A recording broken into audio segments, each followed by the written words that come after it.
no existe en toda la historia de la humanidad un antecedente de un confinamiento global como el que todos estamos siendo testigos, a propósito de un enemigo, un enemigo que no lo podemos ver y que, basado en ese mismo principio de que no lo podemos ver, pues muchos de nosotros lo banalizamos. Hay personas en la población que actúan de manera poco inteligente, de manera poco responsable, alegando que esos son cuentos. E incluso al principio de toda esta crisis sanitaria, que se va evidentemente a traducir y ya se traduce en crisis de tipo económica y un replanteamiento en términos global, evidentemente, como es la época del coronavirus, pues algunos líderes también hacían alusión a que se daba una dimensión más allá de lo que era. Y lamentablemente, pues en el caso de esos líderes, sus países con un gran impacto en la economía mundial, tienen más de probablemente más de un tercio de todos los casos infectados a nivel del planeta. El caso de Estados Unidos, veíamos al principio cómo se daba a menoscabo, se daba con poca importancia lo que se venía diciendo. Y esta pandemia ha puesto en descubierto, ¿no? Ha desarropado, diríamos, el sistema de salud de muchos países del mundo. Un sistema de salud que por demás es un sistema roto, y así lo describe precisamente un artículo que les invito a todos los que gustan de revisar estos temas, como el sistema de salud basado solamente en el paciente enfermo, cómo ese sistema es una buena hora de empezar a producir modificaciones en este sentido, porque evidentemente que el desplome financiero que ha traído la crisis del coronavirus incluye que la mayor parte de nosotros los médicos, nuestro servicio lo damos cuando los pacientes se enferman, y ese modelo, a decir por los autores de este trabajo, en Estados Unidos, por ejemplo, el desplome financiero ronda el 20%, entre un 18, un 20%, por ahí ronda la caída de la parte financiera en lo que va de este año, en este primer trimestre que ha pasado. Y los gastos en salud precisamente andan alrededor del 10%, entre el 9 y el 10% de los gastos en salud en términos general en la economía norteamericana suponen alrededor de un 8 a un 10%.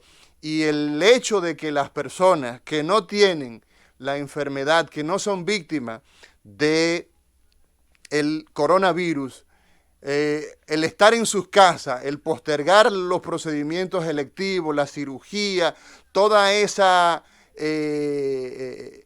dinámica ha hecho que muchos, mucho más de 2/3 de los médicos, pues básicamente no estén realizando las actividades propias del día a día. Y evidentemente que ese modelo que se basa en la enfermedad, en atender a enfermos y no en prevenir y mantener un sistema basado en valor, en el valor de la atención, evidentemente que se ha puesto al descubierto. Y es un momento propicio, evidentemente, para nosotros empezar a ver que ese tipo de modelo de atención de salud es un modelo fracasado, es un modelo que no le da respuesta ni al paciente, ni garantiza evidentemente al médico los ingresos de forma general por los pacientes que tiene bajo su responsabilidad. De manera pues que es un momento interesante en todos los órdenes. Muchos de nosotros sabemos que esto no volverá a ser lo mismo. El mundo tiene una serie de retos que incluyen desde empezar a manejarnos con un nivel de comunicación virtual mayor como ejercicios para futuros desafíos en términos general, y evidentemente que en el área de la salud no puede ser una mercancía, no puede ser objeto de la oferta y la demanda, puesto que todo esto trastorna lo más importante de la humanidad, que somos los seres humanos.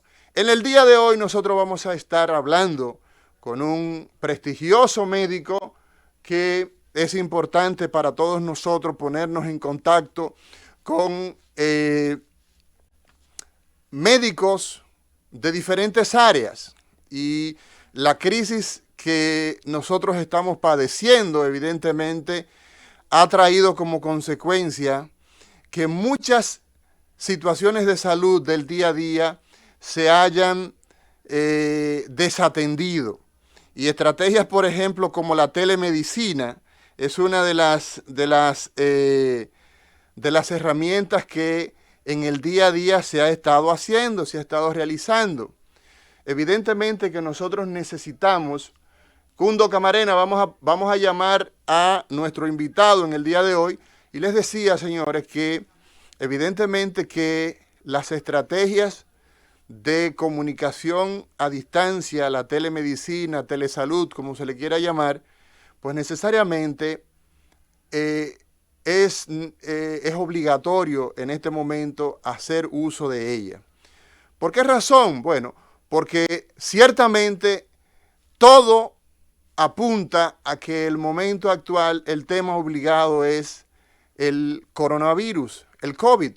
La semana pasada veíamos el enfoque de la parte médico-legal. Veíamos de qué manera las personas pues se veían en la necesidad de recibir atención por vía de telemedicina. Sin embargo, el riesgo y la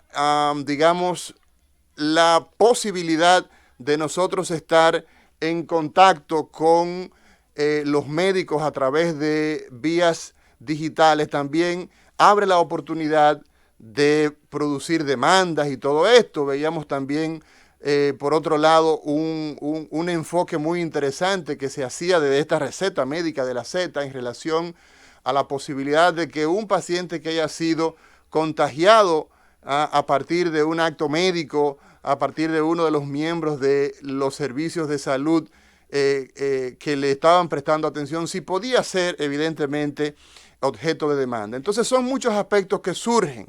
En el día de hoy la receta médica de la Z tiene un tema, y es el enfoque desde el punto de vista de un otorrinolaringólogo. Y tenemos en el día de hoy al doctor José Deschamps. El doctor Deschamps es otorrinolaringólogo, profesor de grado y también de posgrado de la Universidad Autónoma de Santo Domingo, de la residencia del histórico Hospital Salvador B. Gautier. Y en el día de hoy vamos a estar conversando con él, sobre todo comenzando con una pregunta obligada. Doctor Deschamps, es la otorrinolaringología. ¿Qué es un otorrinolaringólogo? Muy buenos días. Buenos días, buenos días.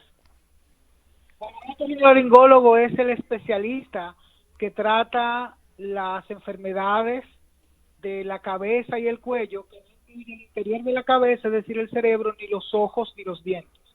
O sea, tratamos acerca de las enfermedades, la prevención y la rehabilitación de la mayoría de las estructuras de la cabeza y el cuello. Muy bien. Entonces, sin incluir cerebro, sin incluir los dientes, sin incluir los ojos, lo que es las fosas nasales, lo que es la faringe, lo que es la vía respiratoria alta, todo eso corresponde al otorrino laringólogo. Oído. Básicamente las personas lo conocen como oído, nariz y garganta. Oído, para hacerlo nariz. más fácil. Ok. Ok, muy bien. Doctor, en esta época del coronavirus, ¿cómo se han visto afectados los pacientes que reciben, que solicitan, que buscan, que demandan la atención de el médico de la nariz, el médico de los oídos, el médico de la garganta, del otorrinolaringólogo? Bueno, tú sabes que nosotros como otorrinos somos uno de los especialistas que más está en riesgo en esta pandemia de coronavirus. Los médicos que tienen más posibilidad de contagiarse son los otorrinolaringólogos, los oftalmólogos, los neurocirujanos y los odontólogos. Sí. Evidentemente este estado de emergencia mundial hace que la manera normal o la manera que nosotros llamamos normal de consultar se ha alterado un poco. Ya tenemos más medidas de seguridad, medidas de higiene antes, durante y después de la atención médica, y hasta ahora la mayoría de los otorrinos a nivel mundial solamente se está limitando a ver las emergencias, los estados de urgencia. Muy bien. Vamos a pedirle, doctor Deschamps, con quien conversamos en el día de hoy, en esta receta médica de la Z, acérquese un poco más al teléfono, busque una mejor posición para que el sonido suyo se traduzca con la nitidez de la calidad que usted nos está dando, las informaciones que nos está brindando. Doctor, entonces, ¿cuáles son esas emergencias? Evidentemente la respuesta que usted nos ha dado es que como la mayoría de las especialidades pues han mermado y solamente están atendiendo lo que es urgente, lo que es emergencia. ¿Cuáles son las principales emergencias que ve un otorrinolaringólogo? Bueno, en este estado, la principal emergencia es el dolor intenso que no mejora con medicamentos. O sea, usted tiene un dolor intenso en la cabeza y el cuello, en oídos, nariz, garganta, que no cede a medicamentos convencionales de lo que usted está acostumbrado a tomar. Entonces, eso es una indicación de urgencia. Es la primera indicación de urgencia, dolor intenso. Muy bien. Luego también tenemos las infecciones agudas y severas con riesgo de extenderse a otras partes del cuerpo, como son las infecciones complicadas de los senos paranasales, o sea, una sinusitis complicada, que uno puede denotarlo por inflamación en el ojo. O sea, si usted tiene gripe o datos de gripe severa, lo que llamamos en República Dominicana, nosotros los dominicanos, como una gripe mala, con algún tipo de inflamación o enrojecimiento de los ojos, debería haber un otorrino. O en el caso de que tenga una amigdalitis con una pelotita o un bulto en el cuello, debería haber un otorrino, porque estamos hablando de una inflamación aguda y severa que ha extendido a otro lugar. Esa es la segunda indicación. La tercera es la hemorragia o el sangrado. Si está sangrando por la nariz, evidentemente tiene que ver un otorrino. Otra indicación es el trauma. Un trauma en la cara o en el cuello. La insuficiencia respiratoria, es decir, la incapacidad de poder respirar adecuadamente, también es una indicación para ver el otorrino. Doctor. Y una indicación que casi siempre la mayoría de los médicos generalistas pasan desapercibido es la pérdida aguda, o sea, la pérdida de repente de la audición. De la audición. Una persona pierde de repente el oído, puede significar de que esté cursando con un infarto en el oído, y cada segundo cuenta para poder recuperar ese oído y que esa persona pueda tener un oído funcional toda su vida. Entonces, en resumen, las indicaciones son sangrado, asfixia, sordera súbita o sordera de repente, dolor intenso, infección aguda y trauma. Muy bien, doctor, en el caso de este virus que ha puesto literalmente derrodilla a la humanidad en términos de los cambios que ha traído consigo, ¿cuáles son, desde su punto de vista, el impacto que tiene, ya que es una enfermedad que básicamente pues afecta la vía respiratoria, pero la vía respiratoria baja, pulmones básicamente? En territorio del otorrino, ¿cuál es básicamente la afección más frecuente que a usted pues le consultan, que le requieren la asistencia en relación con el virus? Bueno, lo primero que tenemos que tener claro es que nadie en el mundo es experto en coronavirus. Esto es una enfermedad nueva, una condición nueva, en que cada día uno está teniendo conocimientos nuevos, informaciones nuevas y manejos nuevos. Si bien es cierto lo que decías, que la mayoría de las personas, de los pacientes infectados por coronavirus, mueren por causas y complicaciones que nosotros le atribuimos a la causa en el pulmón o a la manera en que su cuerpo se oxigena, por poner un término general más científico acorde a los conocimientos que tenemos ahora.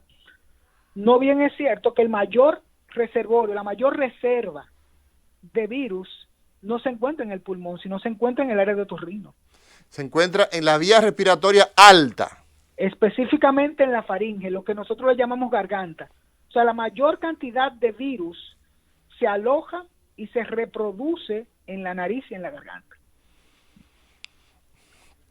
Y los síntomas a nivel de otorrino de los pacientes con infección por coronavirus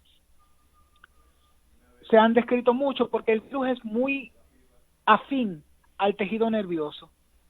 Sí. Un síntoma principal o temprano de infección por coronavirus es la pérdida del olfato. Exacto. O sea, si usted no siente ningún síntoma, pero ha notado de que usted come y la comida no le sabe a nada, o no puede oler el café, eso es un síntoma temprano de que pudiera ser una infección por coronavirus.